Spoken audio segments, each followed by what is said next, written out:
की तपती हुई खाक से उड़कर जिन ज़र्रों ने अर्श की बुलंदियों पर अपना आशियाना बनाया था, उनमें एक अब्दुल्ला रज़ियल्लाहु अन्हु भी हैं।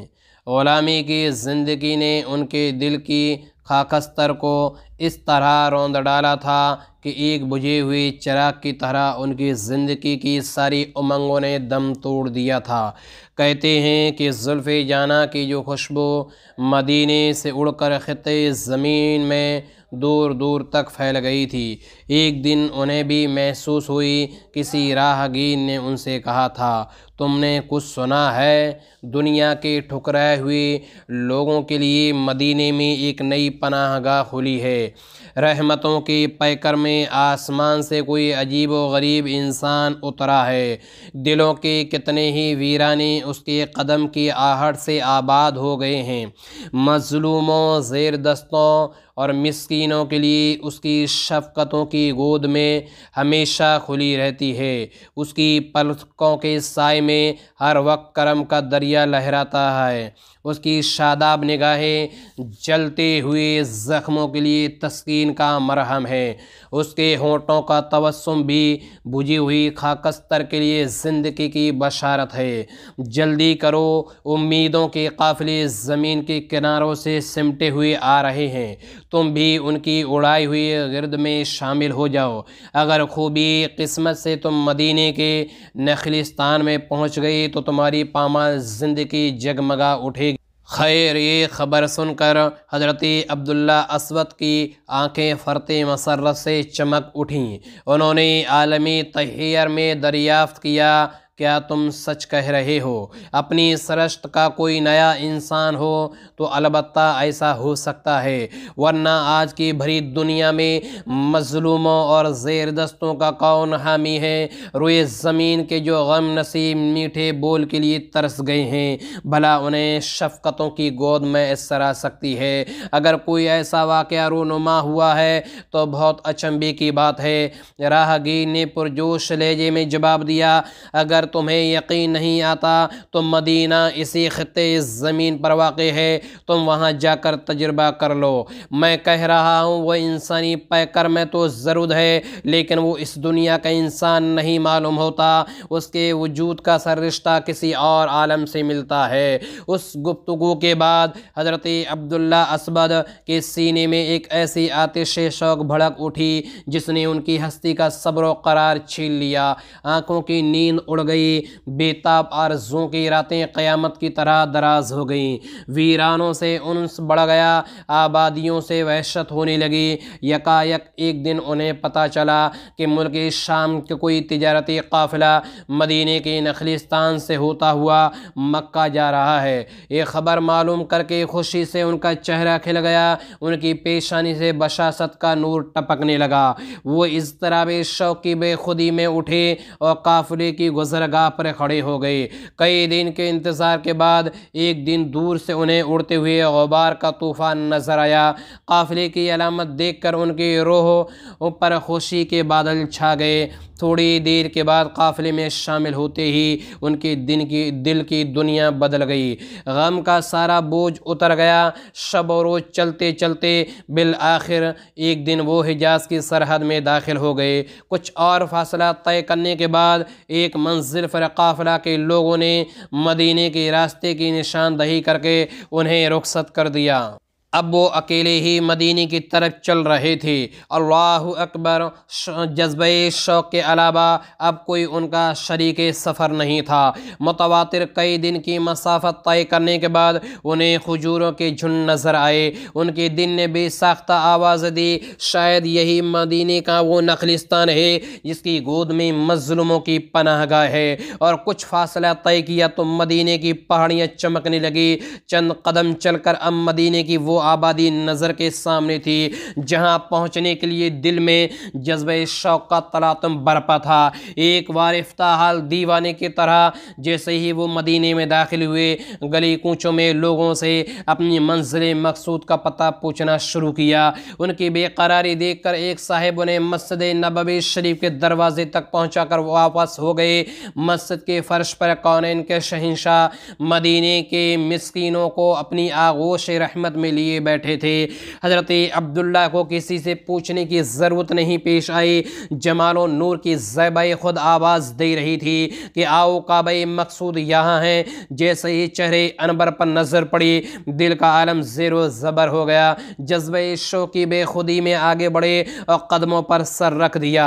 आँखों की राह से क़ल्बो रूह का सारा गुबार धुल गया। रोए ज़मीन की रोंदी हुई एक मुश्त खाक अब इस कदम के नीचे आ गई थी जो कायनात की सबसे बाइज़्ज़त जगह थी। मुद्दतों की एक प्यास रोहे चश्मे रहमत से सैराब होने के बाद इस्लाम व ईमान के सर रिश्ते से हमेशा के लिए मुंसलिक हो गई।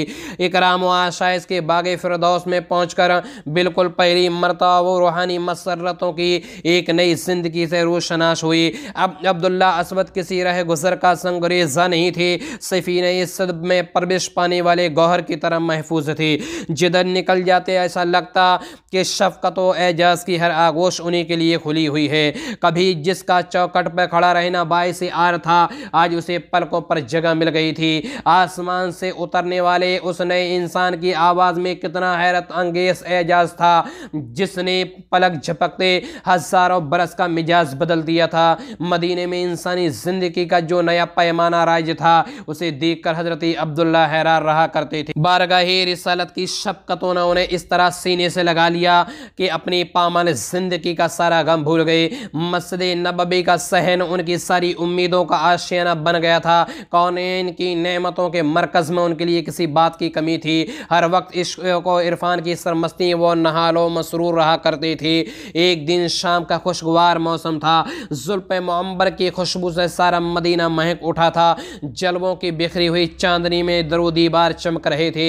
उसी आलम में हज़रत अब्दुल्ला असवद रज़ियल्लाहु अन्हु अपनी जगह से उठे और बारगाहे रिसालत में हाजिर हुए। आज उनकी हाजिरी का अंदाज बिल्कुल निराला था। मुंह खोलकर शायद कुछ कहना चाहते थे। सरकार ने भी उनके मचलते हुए शौक़ का आलम महसूस फरमा लिया था। मुस्तफ़ा करीम इरशाद फरमाते हैं, कहो क्या कहना चाहती हो। ये सुनना था कि अचानक सब्र व ज़ब्त का पैमाना टूट गया। फूट फूट कर रोने लगे और रोते भी कहाँ। आखिर उस सरकार के सिवा इस गीती पर अश्कों का गौहर का निशानाशा भी कौन था। अल्लाहु अकबर। सरकार ने अपनी आस्तीन में उनकी आंखों का आंसू जज्ब करते हुए फरमाया, इस तरह फूट फूट कर मत रो। रहमत व करम का आबगीना बड़ा नाजुक होता है। मैं तुम्हारा मारूज़ा शौक़ सुनने के लिए वैसे ही तैयार हूँ। अपना मुद्दा बयान करो। अपने दिलगीर जज्बात पर काबू पाने के बाद उन्होंने अपनी तमन्ना का यूँ इजहार किया। सरकार के कदमों की पनाह में आ जाने के बाद ज़िंदगी की सारी आरज़ू पूरी हो गई। आखिरत का भी कोई गम नहीं है कि उसके लिए सरकार के दामन का सहारा बहुत काफ़ी है। अब ज़िंदगी की रफ़ाक़त के लिए अहद शबाब की सिर्फ एक तमन्ना बाकी रह गई थी और वो शादी।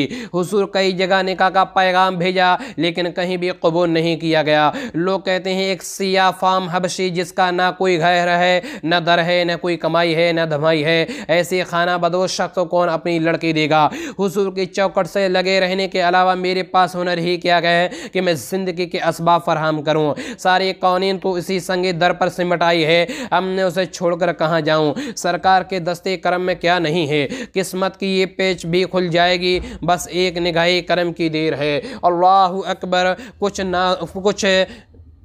कुछ इस दर्द नाजुक अजज़ो नियाज़ के साथ उन्होंने अपनी सर गुज़श्ते गम बयान की कि रहमत मुजस्सम को प्यार आ गया। तसल्ली देते हुए इरशाद फरमाया, अपने दिल को आज़ुर्दा ना करो, तुम्हारी रिश्ते निकाह का मैं ज़िम्मे लेता हूँ। जाओ बनु कल्ब के कबीले के सरदार को मेरा ये पैगाम पहुँचा दो कि अपनी बेटी का निकाह तुम्हारे साथ कर दे।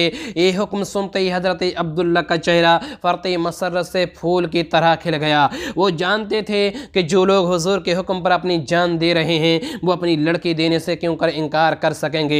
उन्हें सबसे ज़्यादा खुशी इस बात की थी कि अरब की सबसे हसीन और जमील दोशीदा बारगाहे रिसालत से उनके अक़द व निकाह के लिए नामज़द की गई थी। दूसरे दिन वो अलग सुबह खुशी के तरंग में उठे और सीधे बनु कल्ब के कबीले की तरफ रवाना हो गए। आज कामयाबी की निशात में उनके कदम ज़मीन पर नहीं पड़ रहे थे। उन्हें ज़िंदगी में बिल्कुल पहली मरतबा खुशी का ये लम्हा मैसर आया था।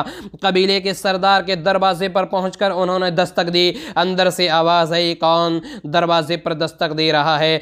जवाब दिया, मैं रसूल अल्लाह का कासिद हूँ, सरदारी कबीले के नाम उनका एक ज़रूरी पैगाम लेकर आया हूँ। रसूल अल्लाह का नामी सुनते ही दिलों की सरजमीन हिल गई। सारे घर में खुशी का एक तहलका मच गया। दौड़ते हुए आए और ये कहते हुए दरवाज़ा खोला, ऐ सही नसीब, मेरे आका ने क्या पैगाम भेजा है? इससे बढ़कर और क्या मेरी ज़िंदगी की मेराज होगी कि आज सरकार की चश्मे करम मेरी तरफ मुतवज्जह हो गई। कासिद को एजाज की मसनद पर बैठाया और ख़ुद गोश बर आवाज़ बनकर खड़े हो गए। घर की मस्तूरात और फ़रखिंदे फ़ाइज़ साहबज़ादी भी दरवाजे से लग कर खड़ी हो गई। इंतहाई शौक़ इंतज़ार के आलम में हज़रत अब्दुल्ला रज़ियल्लाहु अन्हु सरकार का पैगाम सुना। हुज़ूर नबी करीम सल्लल्लाहु अलैहि वसल्लम ने आपकी साहबज़ादी के नाम मेरे लिए पैगाम निकाह भेजा है और हुक्म दिया है कि आप उसे कबूल फरमा लें। ये सुनकर सरदार कबीला पर एक सख्ते की कैफियत तारी हो गई। एक अजीब कशमकश का आलम उन पर तारी हो गया। एक तरफ आकाए कौनैन का हुक्म था जो किसी भी तरह टाला नहीं जा सकता था, और दूसरी तरफ अपनी शहर आपाक बेटी का मुस्तकबिल जिसे नज़रअंदाज करना उनके बस की बात नहीं थी। उसी शसो पेच के आलम में वो कुछ देर तक खामोश रहे। हज़रत अब्दुल्ला ने उनकी खामोशी से ये महसूस किया कि उन्हें ये रिश्ता मंजूर नहीं है। वो फ़ौरन वो ये कहते हुए उठ खड़े हुए, शायद आपको ये रिश्ता मंजूर नहीं है, इसलिए मैं अब वापस जा रहा हूँ, सरकार के सामने आपकी इस कैफियत का इजहार कर दूंगा। ये कहकर जैसे ही वो दरवाजे के बाहर निकले, सरदारी कबीला की साहबज़ादी चेहरे पर निकाब डाले हुए दरवाजे पर आकर खड़ी हो गई और एक इज़्तिराब अंगेज़ कैफियत में आवाज़ दी, रसूल अरबी के मुअज़्ज़ज़ कासिद वापस लौट आओ। अल्लाह के रसूल का पैगाम भेजा, अल्लाह के रसूल का पैगाम भेजा हुआ पैगाम मेरे नाम है, मेरे बाप के नाम नहीं। आज़ुर्दा खातिर होकर ना जाओ, मुझे ये रिश्ता मंजूर है। ये सुनते ही कासिद के कदम रुक गए, वो वापस पलट आया। उसके बाद साहबज़ादी अपने बाप से मुखातब हुई, अब्बा जान आप क्या सोच रहे हैं? दोनों जहां में इससे ज़्यादा मुअज़्ज़ज़ रिश्ता और कहाँ मिल सकता है? आप ये नहीं ख्याल फरमाते कल महशर की सरजमीन पर सारे जहां की लड़कियों में ये फ़ख्र सिर्फ आपकी शहज़ादी को हासिल होगा, आपकी बेटी को हासिल होगा कि उसका रिश्ता ही निकाह सरवर कौनैन सल्लल्लाहु अलैहि वसल्लम ने तय फरमाया था। असल एजाज़ वहाँ का है, यहाँ की झूठी इज्जत और शोहरत में क्या रखा है? हमारे ख़ानदान के लिए रहती दुनिया तक बरकरार रहने वाली ये इज्जत क्या कम है कि खुदा के हबीब की निगाह इंतखाब हमारे घर पड़ी ही पड़ी है।